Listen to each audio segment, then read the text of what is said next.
그러면 시작을 해볼까요? 네. 택시 유튜버 공정기에 수렁에 빠진 택시 길을 찾아라. 진행을 맡은 택시TV 신장원입니다. 먼저 유튜버 소개를 좀 각자 부탁드리겠습니다. 안녕하세요.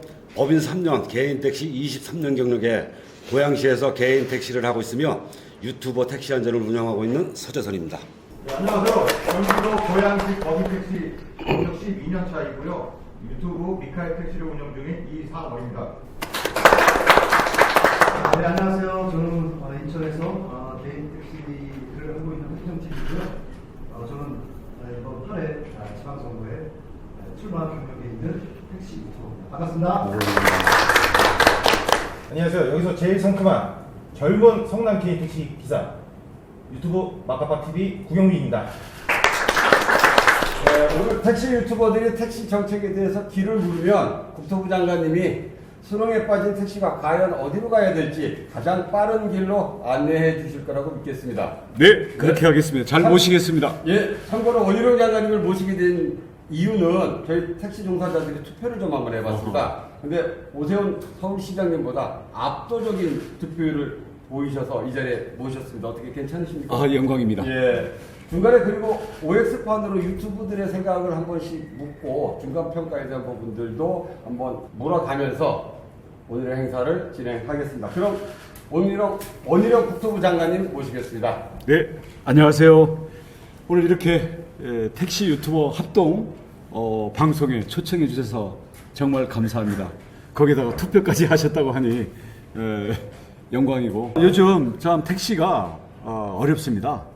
택시가 없는 게 아니라 기사가 없습니다. 개인은 개인대로, 법인은 법인대로 너무나 어렵습니다. 그러다 보니까 승객들은 막상 특히 심야 시간에 귀갓길이 정말 너무나 괴로워서 원성도 자자합니다. 어쩌다가 이런 문제가 여기까지 왔을까요?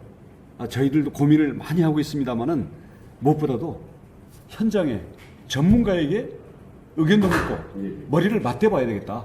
현장의 전문가는 실제로 운전대를 잡고 정말 우리 길거리에서 우리 승객들을 태워본, 그리고 개인 택시로서 또는 법인에 근무를 해본 이분들이 전문가라는 생각을 합니다. 그래서 오늘 제가 질문에도 답하겠지만 함께 머리를 맞대면서 현장의 전문가들과 함께하는 시간으로 저도 기대를 많이 하면서 왔습니다. 아까 말씀하신 대로 숨김과 보탬이 없이 진실만을, 그리고 책임질 수 없는 그런 그 막연한 이야기가 아니라 실질적인 이야기들을 하는 시간이 되었으면 좋겠습니다. 예, 감사합니다. 네, 그리고 첫 번째 질문은 하기정 TV의 하기정 대표님께서 이야기를 좀 하시겠습니다. 예, 먼저 우리 원희룡 장관님께서 워낙 바쁘신데 택시 현안 문제 해결을 위해서 자리에 참석해 주셔서 진심으로 다시 한번 감사드리고요. 지금 뭐 서울 지역이나 서울이나 인천이나 수도권 아마 지방 쪽도 마찬가지일 겁니다. 지금 뭐 야간 승차하는 일이 많이 문제지만 사실 낮에도 택시 잡기가 좀 어렵다라는 그런 시민들의 불만이 굉장히 많이 터져 나오는데, 지금 이런 심야 승차나 어떤 택시 승차난에 대해서 우리 원희룡 장관이 갖고 계신 어떤 대책이라든지 해결 문제가 좀 있는지 그거에 대해서 좀 여쭤보고 싶습니다. 저도 그 강남역하고 을지로 그 밤에 나가봤거든요. 밤 뭐 11시 반, 또 12시 반 이렇게 나가봤는데 계속 그 호출 앱을 누르는데도 안 오고 있고, 또 옆에 있는 우리 그 젊은 이 승객들은 아예 포기를 하고 그런 경우들도 많더라고요. 그래서 야, 이게 정말 심각하구나. 그래서 이거 안 되겠다. 그래서 우리 국토교통부가 여기에 대한 원인 파악과 대책을 세워보자 해서 팔을 걷어붙이고 지금 나섰습니다. 가장 큰 원인은 택시가 없는 게 아니라 그것을 운행할 기사가 없습니다. 어디 갔냐?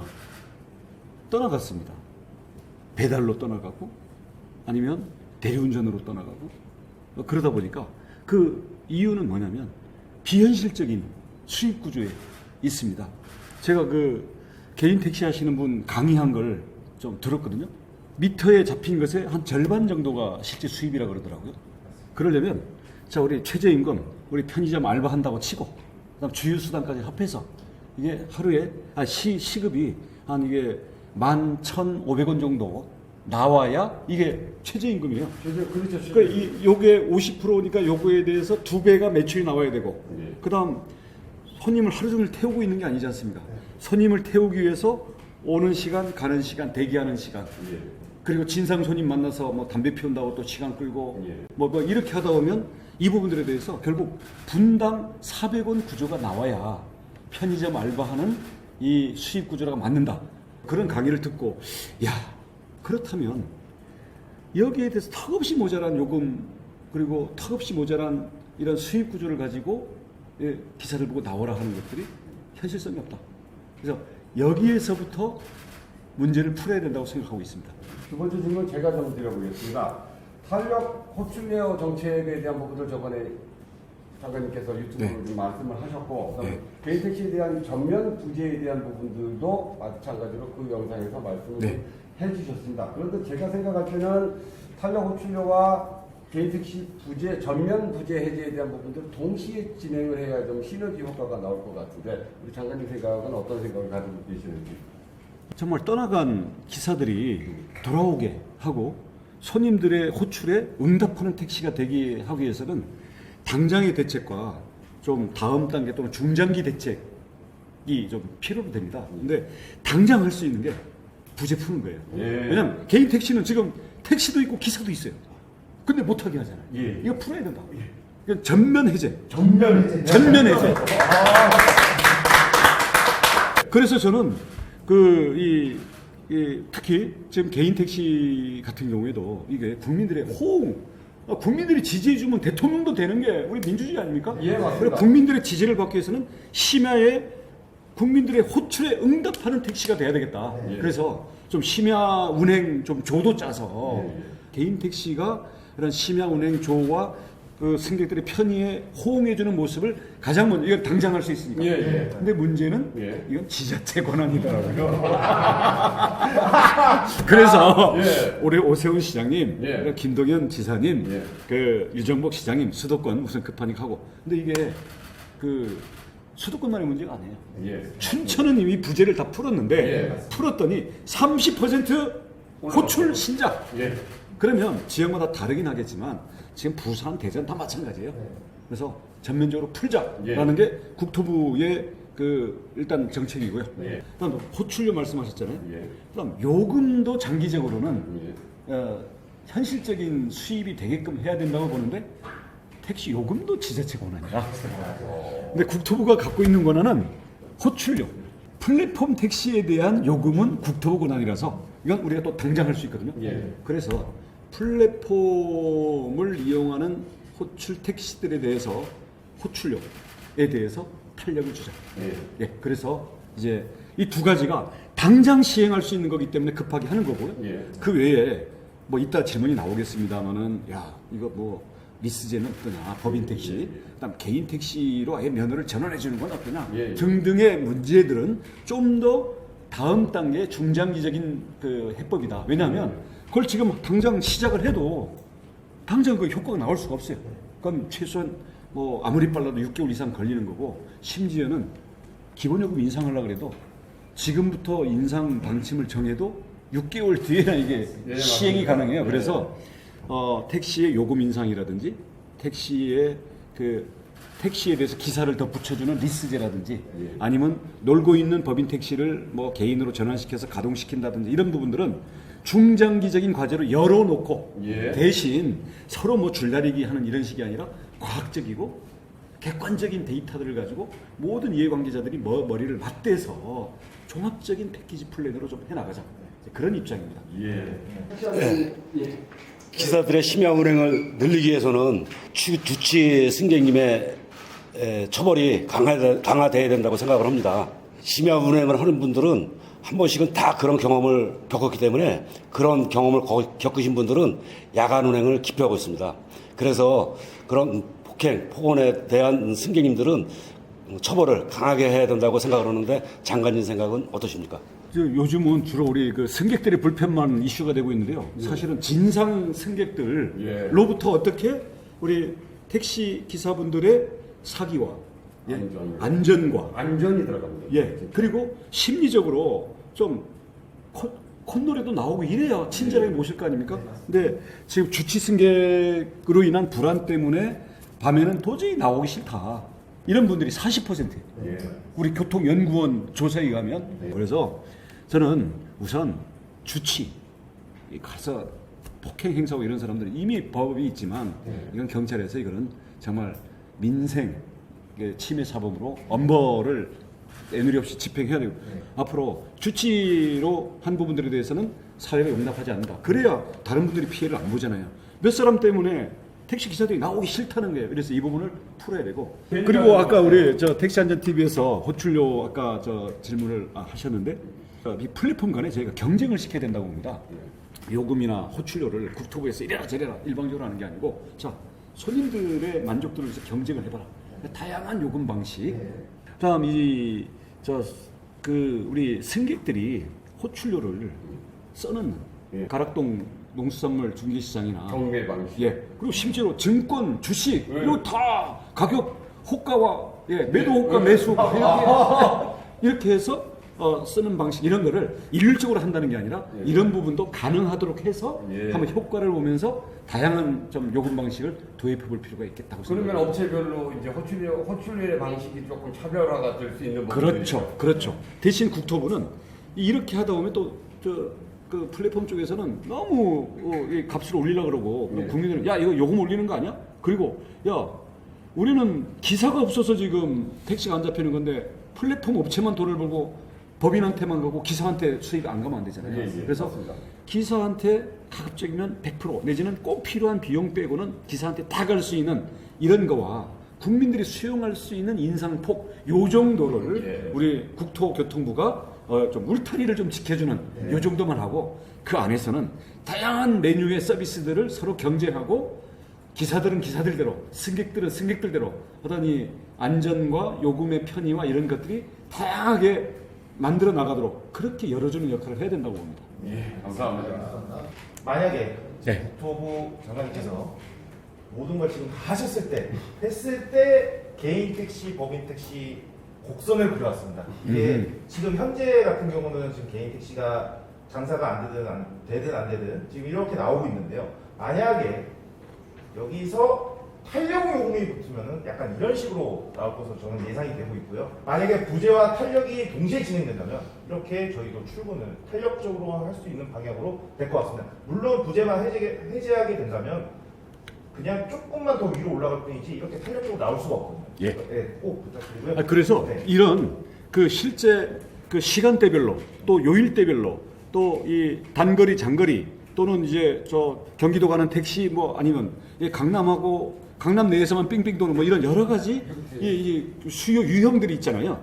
이런 형태나 시간대, 요일, 지역 이런 것들을 가지고 우리가 데이터들을 계속 관리하면서 이 부분들을 가지고 효과를 측정하면서 계속 최적의 나올 때까지 이게 저 모델이 나올 때까지 개선을 지속적으로 해야 된다고 생각해요. 네. 그리고 이어서 혹시 장관님께서 심야 운행률이 지금 상대적으로 젊은 사람이 좀 많이 높다고 합니다. 네. 근데 이제 젊은 사람들은 워낙에 이제 또 배달로 많이 빠졌고 젊은 개인 택시 기사님들을 조금 국토부에서 좀 할 수 있는 방안이 있었으면 좋겠다고 하는데 이거에 대해서 혹시 어떻게 생각하시는지 여쭤보겠습니다. 지금 개인 택시의 이 고령화가 참 문제입니다. 네. 그러다 보니까 사실 저녁에 눈도 침침하고 밤이 되면 또 진상 고객들이 갑자기 늘어나기 때문에 이런 것들이 좀 문제가 많은데요. 그래서 이런 부분들을 어떻게 보다 좀 젊고 좀 적극적으로 이 서비스를 하겠다라는 그 기사들을 유입시켰던 이게 가장 큰 문제잖아요. 근데 지금 보면 여러 가지 그 기사 자격이라든지 이런 진입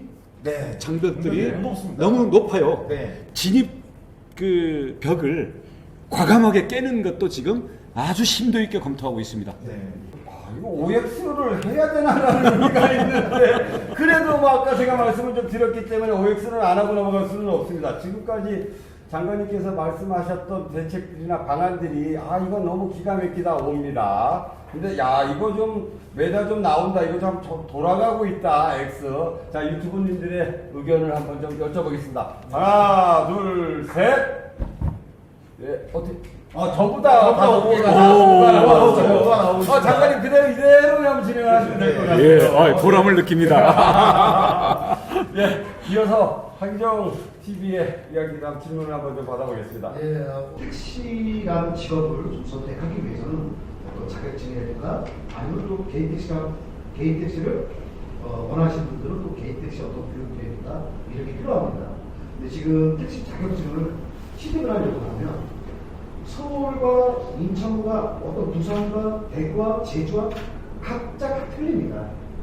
어떤 택시라는 자격증은 하나만 따도 제주에서 일할 수 있고 서울에서도 일할 수 있고 부산에서도 일할 수 있는 그런 좀 토대를 좀 나름 해주는 것이 좀 어떤가 하고요. 또 한 가지는 뭐냐면 아까 지금 개인 택시 교육을 받으려면 상주하고 화성밖에 없습니다.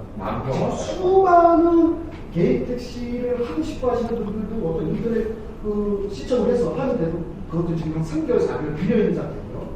그 다음에 서울에 사시는 분이 저 멀리 상주까지 가서 교육을 받아야 되고 화성까지 가서 교육을 받아야 되는 또 그런 불안미가 좀 있지 않느냐. 그래서 어떤 이런 개인 택시 교육을 받을 수 있는 교육장을 조금 더 늘려줄 수 있는 방안도 우리 장관님께 갖고 계신지 이걸 그때그때 교육할 때도 이게 굉장히 어렵게 만드는 것도 그건 자격 유지에 있어서의 장벽이거든요. 네. 진입 장벽, 유지 장벽 과감하게 없애는 걸 지금 우리 정책관 앞에 앉아 계시거든요. 심도 있게 지금 검토하고 있습니다. 아 그리고 예. 한 가지 더 말씀드리면은 그 상주와 그 저기 화성. 화성 교육장에 브로커들이 그거 예약해서 팔더라고요. 예. 그것 좀 때려 잡으실 수 있는지. 그거 네. 같이 현장 제가 가야 되나요? 아니, 현장 탐방해서 네네네. 고발 프로그램과 개선 프로그램을 같이 한번 만들면 어때요, 우리? 예. 그러니까 이런 진입과 자격 유지 장벽을 만들어 놓으면 거기에 지하 경제가 생기는 거예요. 그렇죠? 어둠의 경로가 그렇죠, 생기는 그렇죠. 거죠. 예. 그러니까 어둠의 경제는 없애고 예. 그것들을 고객 편의로 돌려드려야 됩니다. 네. 그렇죠. 네. 그리고 좀 법인 택시 기사 처우가 좀 문제가 되고 있는데요. 지금 2024년부터는 이 전액 가리제를 다 실시를 해야 됩니다.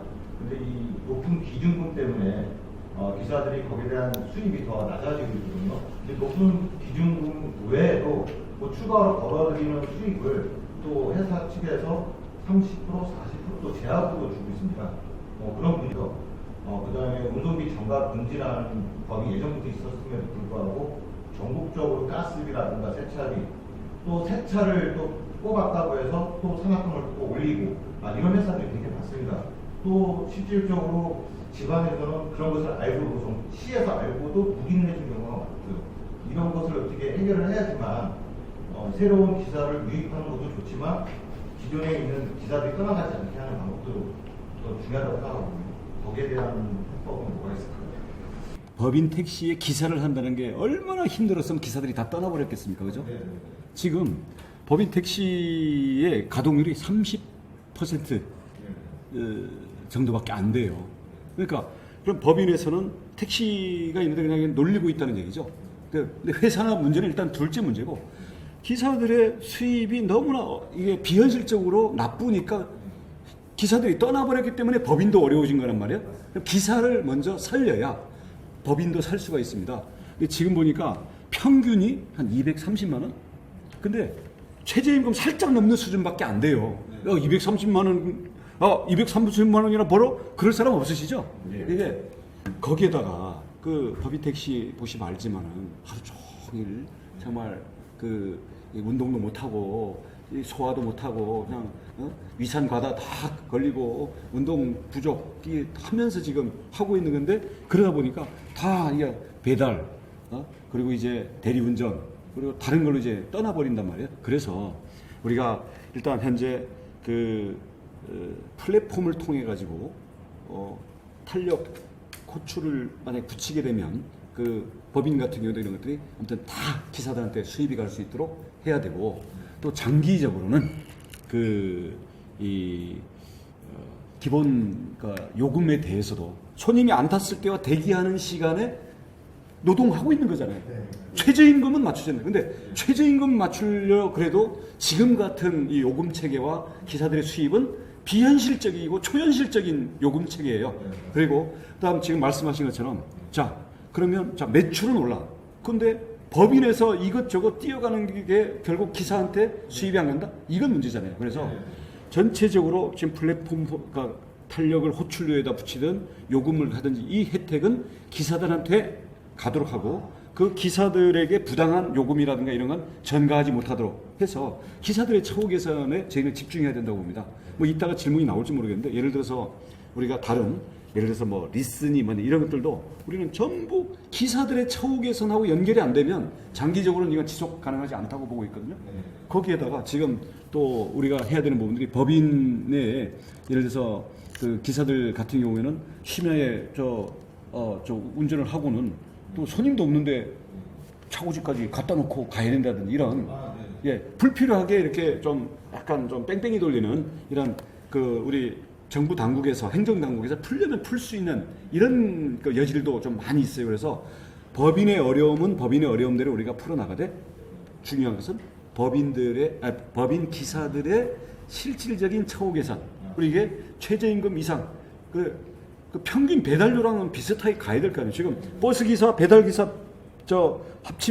비교하면요. 법인 택시 기사의 평균 임금이 이게 한 많게는 적게는 한 50만 원, 많게는 100만 원까지 낮게 나오고 이거 평균치예요, 평균치.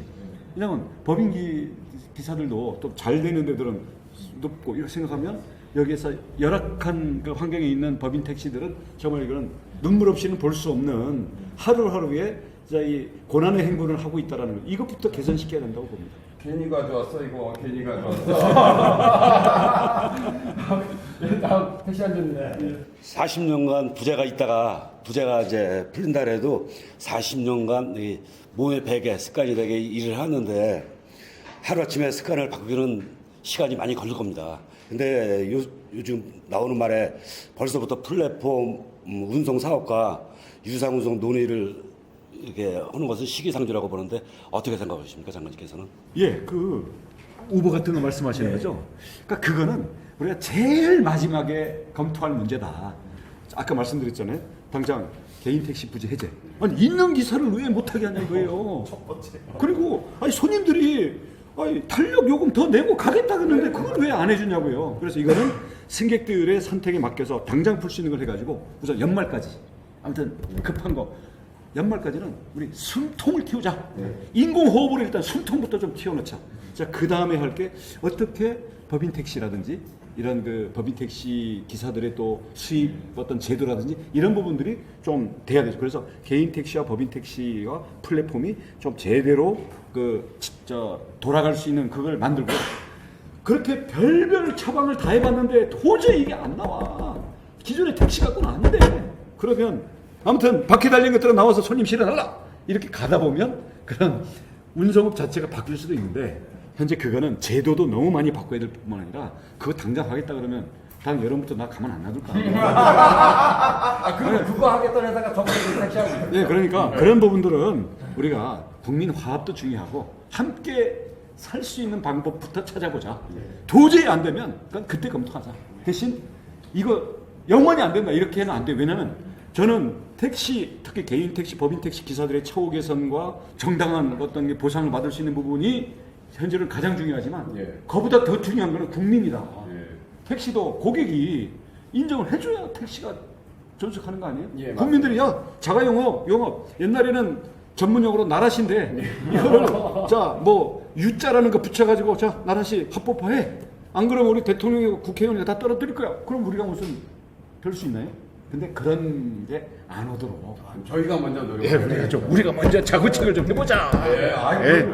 다음 그리고 법인 리스제 때문에 말씀드리려고 하는데요.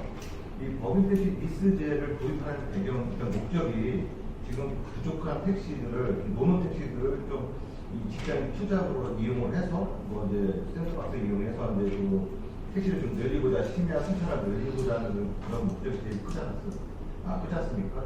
그런데 제가 생각하는 이 법인 택시 리스제는요, 그렇게 해서는 굳이 이렇게 늘어날 거라고 생각은 하지 않고요. 지금 현재 법인 택시 기사들의 도급 택시 불법입니다. 도급 택시라든가 달차, 그 다음에 1차제, 1인 1차제 이런 것이 다 불법인데도 불구하고 노는 택시들 때문에 기사가 없어서 그냥 회사에서 그렇게 지금 유야무야하게 다 사용하고 있습니다. 근데 만약에 리스제를 하게 되면 그 지금 1인 1차제라든가 불법 보급 택시를 타고 있는 기사라든가 이런 사람들이 합법적으로 갈 수 있는 그런 도로가 된다고 생각하거든요. 거기다가 아까 말씀하셨다시피 개인 택시를 젊은 사람들이 사게 되면 혹시라도 내 적성에 맞지 않아서 뭐 5년 이내에 팔 수가 없습니다. 팔 수가 없고, 그래서 이 리스제를 이용하면 중간 내가 한번 경험해보고 이거 개인 택시 내가 해도 되겠다 싶으면 그때 가서 개인 택시를 또 사서 또 개인 택시를 할 수 있는 그런 중간 역할 매개체도 좀 필요하다고 보거든요. 아니면 또 개인 택시를 사고 내가 할 수 있는 게 5년이 아니라 한 3년으로 좀 제한을 좀 줄여준다든가 이런 것도 좀 필요하다고 생각하는데요. 예, 그 택시 리스를 오죽하면 그걸 국리를 하겠냐라는 건 저희들이 전적으로 이해합니다. 뭐 서울시랑 국토부랑 무슨 주잔이 해서 싸우겠다. 그 전역은 지어낸 얘기, 그러니까 가짜 뉴스고요. 우리는 어떻게 이 택시난을 해소할 거냐인데, 이 택시 리스제는 지금 말씀하신 것처럼 만약 그렇게 하려면 우선 현재로는 불법이에요. 이거 번호판 장사 비슷하게 돼버리는 거 아닙니까? 도급제가 되는 거잖아요. 그러면 이걸 만약에 하려면 소위 샌드박스라는 걸로 아주 제한적인 걸로 여러 가지 조건을 달아가지고 해야 되는데, 그거 하려고 그러면 아무리 짧게 걸려도 6개월 내지 1년이 걸려요. 6개월 내지 1년. 뭐 심사하는 데만. 이거 저 과학기술부에서 해야 되거든요. 그러면 우리 당장 지금 홍대 앞에 택시가 안 와가지고 지금 국민들이 난리가 하기 때문에 지금 뭐 이 문제인데, 야, 그게 지금 당장 해법이 처럼 거는 그거는 우선 타이밍이 안 맞다. 네. 우선 연내에는 부재 풀고, 호출 탄력 붙이고, 그다음 현재 저 진입 자격 같은 거 늘려가지고 기사들을 유입을 늘릴 수 있는 것부터 숨통을 틔우는 것부터 쫙 시원하게 한번 이 숨통을 딱 막힌 거 뻥 뚫어놓고, 그다음 시간 확보해서 자 숨통 돌린 다음에 차근차근 여러 관계자들이 모여서 연구를 해보자. 근데 지금 보니까 법인 회사들 입장에서는 리스제 하면 이걸 2번 돌리니까 2바퀴 돌리는 거니까 당장 회사 수입이 들어오니까 법인도 좀 어려운 건 알아요. 근데 사대 보험도 안 해주겠다. 그리고 그거를 저녁 5시부터입니까? 아침까지 그 딱 제한된 시간만 해가지고 역시 이것도 전액관리제로 이게 딱 수입은 갖고 들어와라. 그러면 과연 이게 그 기사들이 그 수입 사실상의 뭐 산업금이나 전액관리 이런 거에 해당을 하고 자기한테 오는 수입이 심야에만 이건 어떤 부분 야간반 야간조라고 그럽니다. 야간조죠. 맨날 우리 초등학교 오전반 오후반 하듯이 이거 딱 한정된 시간만 했는데 이게 만약에 수입이 제대로 안 되면 이 부분도 나중에 사장될 거란 말이에요. 그래서 이 부분은 만약에 할 때 실제 효과가 있는지, 그리고 기사들의 처우 개선이라는 더 큰 목적에 이게 부합되게끔 제도가 만들어져야 될 거기 때문에 이런 거에 대해서는 우리는 국토부는 일단 열어놓고 이때 우선 연말까지는 부재 해제, 그리고 호출 탄력, 그리고 우리가 당장 풀 수 있는 기사 유입책 이걸 가지고 숨통부터 트고 그 다음 얘기를 하자. 지금 당장 택시 얘기를 해야 되는, 택시 기사 부재 얘기하는데 헌법 고치자 이런 얘기하면 안 되잖아요. 그죠? 그런 차원에서 대신 저희는 열어놓고 모든 것들을 검토해야 된다라는 그 자세는 갖고 있습니다. 장관님 말씀은 이 렌트카 택시라든가 아니면 리스제는 일단 차후 문제고, 아니면 현재 지금 가장 급한 건 뭐 개인 택시 부재 해제와 요금에 관련된 그런. 왜냐면 그거는 법 안 고치고도 할 수 있어요. 지금 그냥 지자체랑 국토부랑 그냥 하면 되거든요. 당장 할 수 있는 것부터 하자. 법 고치는 건 국회도 지금 이상한데 저게 어느 세월에 하려고요. 그래서 당장 우리 승객들이 숨 넘어가니 이것부터 숨통을 틔우자. 마지막 질문이 벌써 왔습니다. 아까 박사님이 마지막 질문 좀 해주시죠. 네, 제가 오늘 원래는 약간 택시 리스를 조금 깔려고 했는데 너무 시원한 답변해 주셔서 너무 지금 더 이상 질문은 없을 것 같고요. 그리고 이제 제가 한 가지 또 질문 드릴게요. 아까는 그 면허 전환에 대해서는 굉장히 중장기라고 말씀하셨거든요. 근데 제가 얼마 전에 그 법인 택시 대표님들을 조금 만나고 다녔는데 생각보다 많이 힘드시더라고요. 물론 그쪽 힘든 거는 제 사정은 아니지만, 그래서 춘천에서 이제 얼마 전에 그 면허전환 사업 하는 걸 보고 법인 택시를 뭐 세 대를 감차하고 개인 택시를 한 대 증차하고 뭐 그렇게 지금 진행을 하고 있는데 이거를 중장기라고 지금 하셨다고 하지만 지금 당장 시작해도 중장기로 가거든요. 혹시 이거에 대해서 좀 빠르게 진행이 가능성이 있는지. 예, 좀 그 지금 법인 택시가 그동안 사실 우리 한 4, 50년 동안 이게 온 제도인데 지금 이게 사실상 이게 작동을 안 하잖아요. 예. 그래서 이게 근본적인 이 전환을 가야 되는데 여기에 대해서는 당장 뭐 저 개인 택시만 해도 지금 솔직히 프리미엄도 있고 여러 가지 이해관계가 너무 얽혀 있잖아요. 네. 그래서 이 부분을 우리가 너무 거칠게 다뤄서는 또 갈등과 이게 너무 좀 문제가 크다. 그거를 잘 파악을 해서 네. 조정을 해가면서 하자. 그래서 네. 아까 말씀하신 것처럼 택시 리스보다도 사실 더 근본적인 이 면허 전환인데 이거는 감차라든지 네. 이런 부분하고 좀 맞물려서 네. 저희들도 자 연말까지만 숨통을 딱 틔워놓고 네. 그 다음엔 그 모든 문제를 놓고 네. 좀 종합적인 대책이 될 수 있도록 네. 그러니까 중장기란 게 나중에 검토하겠다는 게 아니라 네. 지금 시작해서 시간을 갖고 제도 자체를 바꾸는 그런 문제들은 네. 우리 연말 이후에 네. 본격적으로 좀 검토를 하자. 네. 그렇게 답변을 드리겠습니다. 네, 아유 감사합니다. 굉장히 좀 스피드하게 해주실 것 같아서 왜냐면 여태까지는 너무 중장기라고 하면 거의 안 하셨거든요. 그러니까 제가 저 말 취소입니다. 중장기가 아니라 네. 우선 당장의 급한 대책부터 해놓고 네.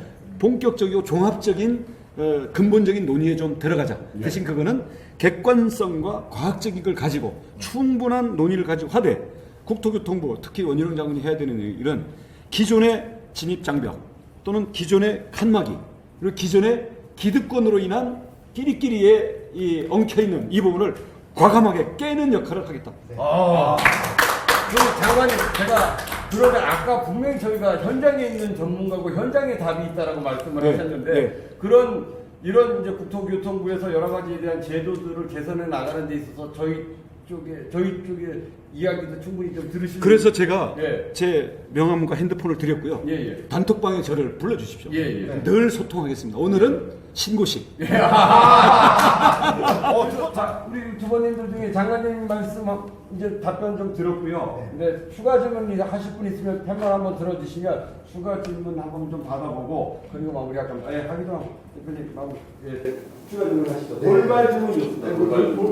돌발 질문보다 네. 어차피 원희룡 장관님하고 거나 또 택시 업계에 대해서 또 말씀 나누는 거니까요. 지금 처음부터 지금 이때까지 우리 원희룡 장관님 말씀을 듣자니 정말 택시 업계가 장관님 말씀대로는 정말 이번에 레벨업을 하는 시기일 수도 있겠다라는 생각을 좀 많이 했습니다. 근데 이 와중에 사실 어떤 개인 택시라든가 법인 택시도 아마 마찬가지일 겁니다.